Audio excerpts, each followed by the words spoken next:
off with a chant of sorts. It's the one I use every time I come up here, but I love it so much I like to hear it. So I would like you to show me what democracy looks like. This is what democracy looks like! Show me what democracy looks like. This is what democracy looks like! Show me what democracy looks like. This is what democracy looks like! Okay, let's change it up a little bit now. So I want this half to say, show me what democracy looks like. And I want this half to say, this is what democracy looks like. So just split yourselves in the middle. However you do that, that's fine. So on the count of three, this half, I want you to say what? Show me what democracy looks like! And then this half. What democracy looks like! No, I said count of three. 1, 2, 3, go! Show me what democracy looks like! This is what democracy looks like! Show me what democracy looks like! This is what democracy looks like! Show me what Louder, louder! This is what democracy looks like! Show me what democracy looks like! This is what democracy looks like! Show me what democracy looks like! This is what democracy looks like!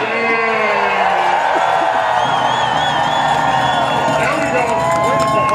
Now I think Governor Walkerton hears. But I said it a couple of times, and I think Governor Walker wants us to show us what hypocrisy looks like. But I want to know, is anyone surprised? No! Is anyone surprised about what happened yesterday or today? No! You shouldn't be. Because we knew all along. 22, we've been here 22, 23 days. 24. We knew, 24, thank you. We knew all along that this was not about the money, but this was about union busting. Yeah! And that is disgusting. Yeah! Union busting. But we always knew this was not about the money. This is about union busting and taking away workers' rights from the middle class. And we are not going to let that happen. Right? We are not going to let that happen. So I have another question for you. Is anyone discouraged? No! Is anyone discouraged? No! We should not be discouraged. Our resolve has to be deeper. Our passion stronger. We have to keep coming. Because I said earlier, this is a football game. And a football game is 4 quarters. Now earlier this morning I gave them 3 points. Well, now we have to give them 6 points. Yeah! We'll give them 6 points. You're supposed to boo them, man. That's better. But I'm going to tell you, right now it's 6-0. But we have a hell of a coach in Joe Conway Jr., our president of Local 311.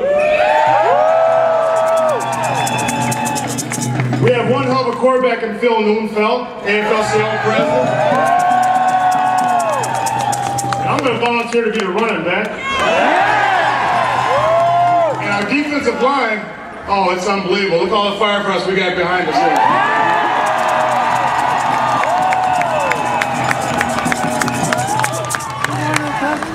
Let's always remember,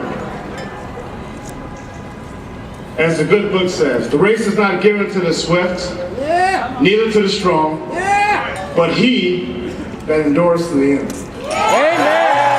Right? Now that's from the good book.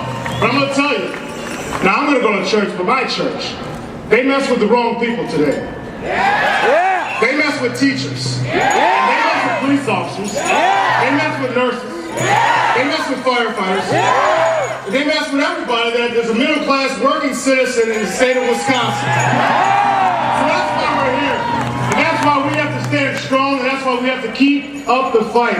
Let's not let our resolve stop or weaken. We have to be here every day until the job is done. Until the job is done. Until the job is done. Because the job is done. Until the job is done. Until the job is done. Until the job is done.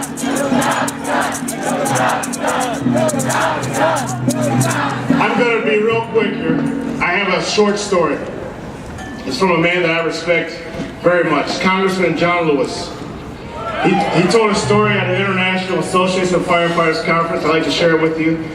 Many of you may have heard it, but I like to share it because it's strong, it's short, but it's deep. And I think it resonates for us today. When he was a young boy, he grew up in a shack Now imagine that, growing up in a shack. No foundation. The shack had holes, actually, in the roof. So when it rained, obviously the water would come through the shack. Now when it rained real bad, more water would come through. One day it rained so hard, and there was a storm that came, that hail, sleet, snow, water came through. Now remember, this shack is not on a good foundation. So now they start rocking back and forth. They're rocking to the left, they're rocking to the right. His mother tells him, hold on, don't let go. Hold on, don't let up. Hold on, push, pull, hold on. Now this is a shack, mind you. I don't think there's many of us, there could be some that have lived in a shack. I know I didn't, but just imagine that. But he realized that in order to survive, he needed to hold on. He needed to push. He needed to endure. And that's what's got to resonate for us. We need to hold on. We need to push. We need to pull. We need to stand in, stand down, make sure we're all together. He said people must have the desire to get out there. That's what we're doing. We're out there. People must have the desire to get out there. Push and pull, to never give up. Never give up, never give in. Never get lost in the sea of despair. Never give up, never give in. Never give up, never give in. Never give up, never give in. Never give up, never give in. Never give up, never give in. Never give up, never give in. Come on, louder. Never give in, never give up, never give in. Never give up, never give in. Never give up, never give in. Never give up, never give in. Never give up, never give in. Never give up, never give in.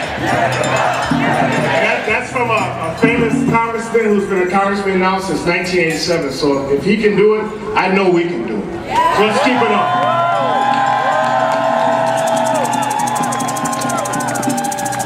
If you don't mind, I'd like to have our band play a little tune before we introduce our next guest, if Phil doesn't mind.